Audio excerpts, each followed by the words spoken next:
할렐루야, 우리 12월 달을 계속 지나보냅니다. 이달은 성탄도 있고 여러 인생에 언젠가는 마지막에 오는 것처럼 12월 달이 왔습니다. 그렇지만 지나온 삶을 뒤를 돌아보고 다시 새로운 한 해를 기획할 수 있는 또 좋은 달이기도 합니다. 언제나 우리는 행복한 내일이 준비되어 있다는 믿음을 가지고 오늘 하루 우리에게 주어진 삶만 최선을 다해 사는 것이 지혜로운 자의 삶입니다. 오늘은 보석 같은 루디아라는 말씀을 가지고 사도행전 16장 11절에서 15절 말씀을 함께 가겠습니다. 어떤 수석 전시에서 10불에 구입한 이 이상하게 생긴 것을 이렇게 바뀌어져서 경매에 228만 불이 바뀌었답니다. 이야, 놀랍지 않습니까? 어떤 사람이 집안을 정리하다가 오래된 책을 그냥 버려버렸다면 길바닥에. 또 길바닥에서 또 주섬주섬 뒤지다가 주워왔는데 최초로 번역된 쿠첸베르크 성경이 경매에 팔렸는데 23억에 팔렸답니다. 여러분, 보석인지 소중한지 엄청난 책인지 그냥 막 정리하다가 버릴 수도 있는 거. 저도 정리를 하다가 잘 버리기 때문에 아마 이런 그런 가치 있는 건 없기 때문에 상관은 없지만 이런 희한한 일도 일어났다고 합니다. 가치에 대한 생각을 하면 아는가 모르는가 이것이 인생을 갈라놓죠. 참으로 가치가 뭘까? 아는 자와 모르는 자의 차이는 인생을 갈라놓는 인생살이에 성공적인 인생을 사느냐 실패의 인생을 사느냐 이렇게 인생을 갈라놓는다고 합니다. 성경에도 인생의 가치를 몰라서 절망으로 달려간 사람들이 있습니다. 팥죽 한 그릇에 자기가 얼마나 엄청난 장자의 명분을 소중히 여기지 못해서 동생에게 팔고 평생을 눈물과 고통과 한숨으로 살았던 에서를 기억합니다. 이렇게 인생의 가치, 하나님 주신 축복을 등한시하다가 비참한 인생을 사는 성경의 인물들도 있습니다. 성경은 에서에 대해 이렇게 평가합니다. 히브리서 12장 2절에 너희는 한 그릇 음식을 위하여 장자의 명분을 판 에서와 같이 망령된 자가 없도록 살피라. 지금도 우리들을 향해서 에서의 교훈을 정신 바짝 차리고 장자의 명분을 파는 그 에서처럼 먹을 것을 위해서 말이에요. 육신의 것을 위해서 하나님의 축복을 잃어버리는 망령된 인생을 살지 마라. 우리에게 교훈으로 경고하십니다. 에서와 정반대의 삶을 살아온 한 여인을 오늘 소개합니다. 루디아라는 여인이 옷감 장사를 하며 결국 빌립보 교회를 설립하는 아름다운 이야기를 한번 나눠볼까요? 빌립보 교회를 연구해보면 유럽의 바울이 선교하는데 첫 번째 교회가 되었답니다. 끝까지 지원하는 그러한 빌립보 교회를 연구하는 분들이 이렇게 연구를 했다고 합니다. 그런데 바울이 빌립보 교회에 보낸 편지가 빌립보서 4장 15절에 빌립보 사람들아 너희도 알거니와 복음의 시초에 내가 마게도냐를 떠날 때 주고받는 내 일에 참여한 교회가 너희 외에 아무도 없었느니라. 놀랍지 않습니까? 너희 교회 외에는 내가 복음을 위해서 마게도냐를 떠날 때 헌금하며 후원했던 교회가 참여한 교회가 없었다. 라고 사도 바울은 빌립보 교회를 향해서 너무나 감사했다고 감동적인 편지를 씁니다. 복음 전파의 핵심적인 역할을 했던 빌립보서 4장 14절에 데살로니가에 있을 때도 너희가 한 번뿐 아니라 2번이나 나의 쓸 것을 보내. 그렇습니다. 선교사들의 삶에는 후원이 없으면 복음을 전할 수가 없습니다. 사도 바울은 언제나 마음속에 빌립보 교회를 향하는 감사가 늘 간직되고 불릴듯 일어나고 사랑하고 격려하고 칭찬했습니다. 성경이 여러 군데가 나옵니다. 첫째, 보석 같은 인생을 사는 법은 전심으로 드리는 예배자, 전심으로 드리는 예배가 보석 같은 인생을 사는 법이기도 합니다. 빌립보에 대한 두 가지 정보가 있습니다. 마게도냐 지방의 첫 성, 아무도 명예적인 호칭이 아닐까? 마게도냐 지방의 첫 성이라고 로마의 식민지 당시에 대단하게 성격을 했어요.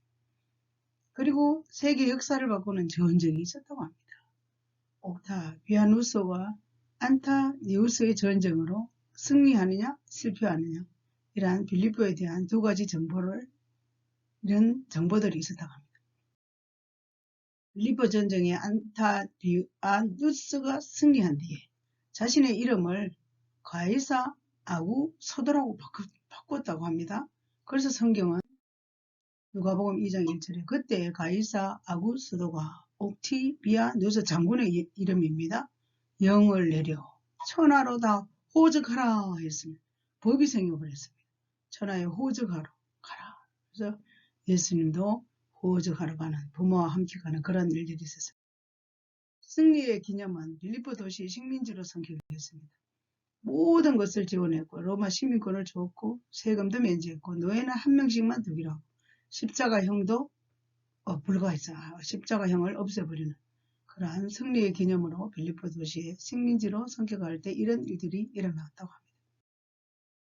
그러므로 빌립보 사람들의 마음이 얼마나 높아졌을까요? 아이고 전쟁에서 이겼다고. 그 당시 빌립보에는 문제는 회당이 없었다고 합니다. 이렇게 빌립보 사람들의 마음이 높아졌을 때 그 당시에 그곳에는 회당이 없어서 그래서 안식일에 기도처를 찾기 위해 강가를 찾았다고 합니다. 사도행전 16장 13절에 안식일에 우리가 기도할 곳이 있을까 하여 문밖 창가에 나가 거기 앉아서 모인 여자들에게 말하는데 바로 이렇게 예배할 곳을 기도할 곳을 찾아서 강가에서 예배하는 이런 여인의 이야기입니다. 이 여인들이 왜 강가에 나왔을까요? 도대체 하나님을 예배하기 위해서. 이 여인들이 왜 강가에 나왔을까요? 하나님을 예배하기 위해서. 그런데 사도행전 16장 14절에 두아디라의 시에 있는 자색 옷감 장사로서 하나님을 섬기는 루디아라 하는 한 여자가 말을 듣고 있을 때 주께서 그 마음을 열어 바울의 말을 따르게 하신지라. 놀랍게 또 자색 옷감 장사가 하나님을 섬기는 소중한 보스카드 루디아를 사도 바울이 만납니다. 빌립보 교회가 어떻게 탄생했을까? 위대한 선교를 감당했던 그러한 교회입니다. 그리고 유럽 복음 전파의 정치적인 역할을 감당했습니다. 예루살렘 교회에 기근 때에도 헌금을 보냈습니다. 몇몇 사람들의 진심을 다해 예배했기 때문이라고 합니다. 놀랍지 않습니다. 이 빌립보 교회가 어떻게 탄생했냐 했더니 이렇게 엄청난 칭찬받을 만한 교회로서의 사명을 감당했습니다. 너무나 중요한 단어 예배입니다. 여러분 이 한 해를 뒤를 돌아봅시다. 코로나 때문에 몇 년 동안 예배의 삶을 제대로 살지 못하다가 기도의 영역도 잃어버리고 우리 이 한 해를 돌아보면서 나는 얼마나 예배자의 자리에 시간 들이며 삶을 살았을까. 아예 새벽 기도는 꿈도 못 꿨다. 다양한 여러분의 예배의 삶을 생각해 보시기 바랍니다. 그리고 아벨의 제사, 가인의 제사가 있습니다. 히브리서 11장 4절에 믿음으로 아벨은 가인보다 더 나은 제사를 하나님께 드림으로 의로운 자라 하시는 증거를 얻었다. 그랬어요. 예배는 아벨의 예배와 가인의 예배를 여러분 잘 아십니다. 그래서 우리는 믿음으로 아벨은 가인보다 더 나은 제사를 드림으로 그래서 하나님이 의로운 자라 한 것처럼 저와 여러분이 예배자의 삶을 잘 살아서 아벨의 예배자처럼 하나님께 의로운 자라 그러한 믿음의 사람으로 승리하셔야 합니다. 두 번째, 보석 같은 인생 루디아, 전심으로 드리는 헌신이었습니다. 예배도 전심이었지만 전심으로 드리는 헌신이 있었습니다. 사도행전 16장 15절에 나를 주미는 자로 알거든 내 집에 들어와 유하라 하고 강권하여 머물게 하니라. 얼마나 헌신했는가요? 강권하여 집으로 초청하며 사도 바울을 섬겼습니다. 구세군 창시자 윌리엄 푸드는 제가 한 것은 저는 하나님의 일을 할 때 최선을 다했습니다. 저의 모든 것을 다 드려 주님의 일을 하고자 했을 뿐입니다. 라고 고백했습니다. 제가 한 것은 저의 하나님의 일을 할 때 최선을 다했다. 저와 여러분도 하나님의 일을 할 때 최선을 다합시다. 저의 모든 것을 다 드렸다고 했습니다. 주님의 일을 하고자 했습니다. 저와 여러분의 삶에 예배와 헌신이 있을 때 하나님 우리를 통해서 영광을 받으십니다. 헌신. 하나님은 훌륭한 사람보다 하나님께 드려진 자를 사용하시고 바쳐진 자들을 사용하십니다. 저와 여러분, 훌륭한 사람을 하나님 쓰지 않습니다. 학문이 많은 사람을 사용하지 않습니다. 하나님께 드려지고 주여 나를 써주십시오.